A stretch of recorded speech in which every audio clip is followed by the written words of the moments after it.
Chicos y chicas, este es el último tema del programa de la materia Sistema Político Mexicano.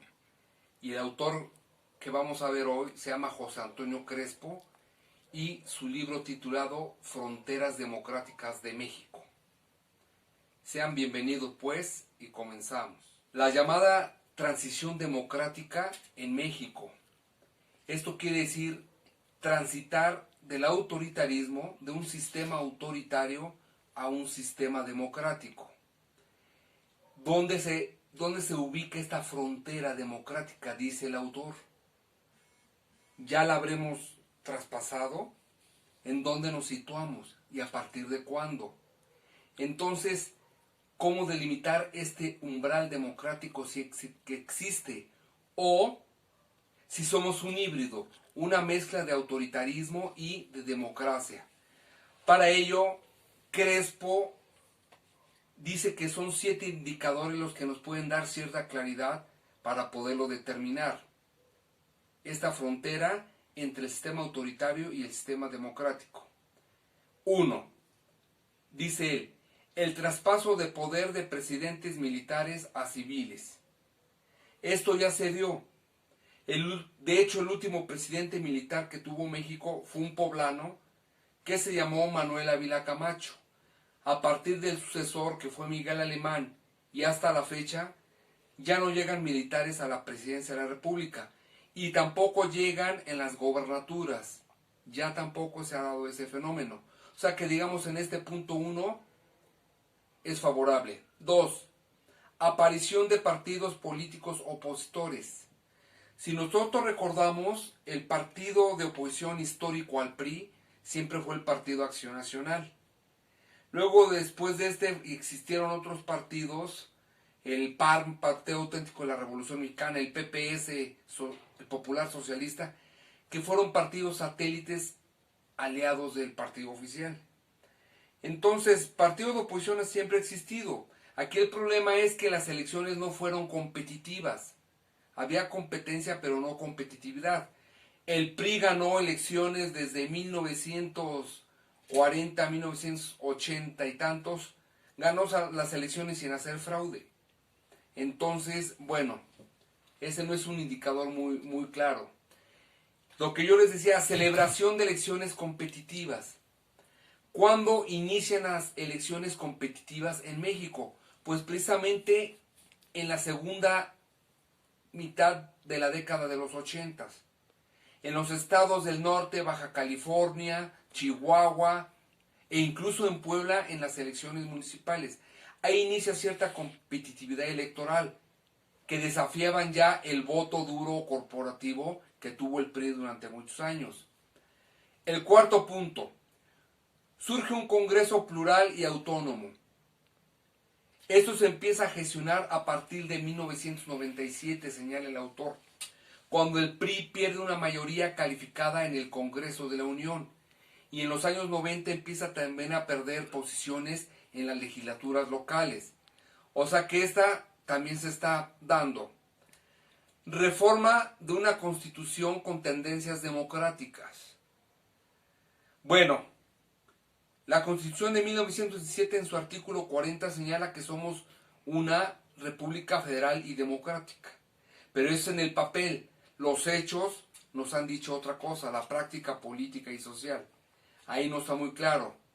6. Llamado a cuentas a exgobernadores. Pues es una condición que no se ha cumplido. Porque a ningún expresidente se le ha hecho un juicio político. A ningún expresidente, a pesar del movimiento del 68, etcétera, nunca se les juzgó. Entonces esa condición no se está cumpliendo. 7. Alternancia pacífica en el poder de un partido a otro. Esto ya se dio en repetidas ocasiones. En el 2000, como todos sabemos, ya se dio la alternancia en favor de un partido distinto al PRI. En el 2012 el PRI vuelve a recuperar y en el 2018 vuelve a perder. Esa condición sí se está cumpliendo. Ahora, Algunos de estos indicadores, como ya lo dijimos, son claros, otros no tanto, o no se han cumplido cabalmente. Pero este indicador de la competitividad y la competencia en las elecciones es importante. Hay competencia cuando hay más de dos que participan. Hay competitividad electoral cuando alguno de estos o varios tienen la posibilidad de ganar, que es lo que hoy ya prevalece en México, por lo menos a partir del año de 1988. Entonces, ese fenómeno sí se está dando. Entonces, tenemos un régimen híbrido con secuelas del autoritarismo, pero en lo que quiere decir el sistema electoral, ya digamos, hemos cruzado el umbral de la competitividad. Entonces, no existe una frontera política clara que pueda delimitar el autoritarismo o la democracia, como tampoco se puede abandonar un sistema autoritario de un año para otro. Esto es un largo proceso que se tiene que ir consolidando al tiempo que se consolidan las instituciones políticas. ¿Qué tipo de transición política hemos vivido en México? Yo diría a partir de 1988, dice el autor que a partir de 1997 y en el 2000. Este parteaguas en las elecciones federales de 1997 para el autor. Aquí el PRI pierde mayoría en el Congreso de la Unión, en la Cámara de Diputados y Senadores, pero también en las legislaturas locales. O sea que ese umbral democrático ya se está cumpliendo según el autor. Y el indicador más recurrente son las elecciones competitivas o elecciones fundacionales, como hemos señalado. Otro elemento que el autor trae a discusión en el texto es aquella utopía que siempre se esperó, que la democracia electoral llegaría a México con la derrota del PRI en el poder.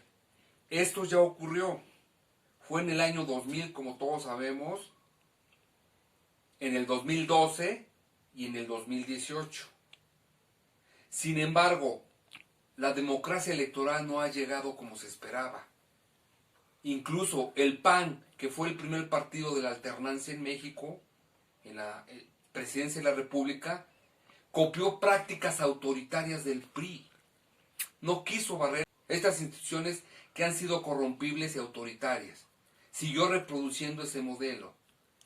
Y otra cosa, la oposición solo acepta la limpieza y confiabilidad de los comicios cuando ellos ganan o el partido oficial gana por un amplio rango. Si esta condición no se da, entonces las elecciones, aun cuando sean competitivas, son altamente cuestionables. Entonces, ¿qué calidad de democracia tenemos en México? Para ello hay que hacer un estudio mucho más amplio que no nada más se limite a las elecciones, sino cómo funcionan las instituciones del Estado mexicano. Con esto concluyo. Y chicos, pues fue muy gratificante darles este curso a ustedes. Espero haya contribuido para la materia del sistema político mexicano. Claro que, como ustedes saben, esta es la primera vez que se grabaron estos videos. Hay cosas que corregir, que pulir, pero espero que haya sido satisfactorio para ustedes. Así que mucha suerte y hasta la próxima.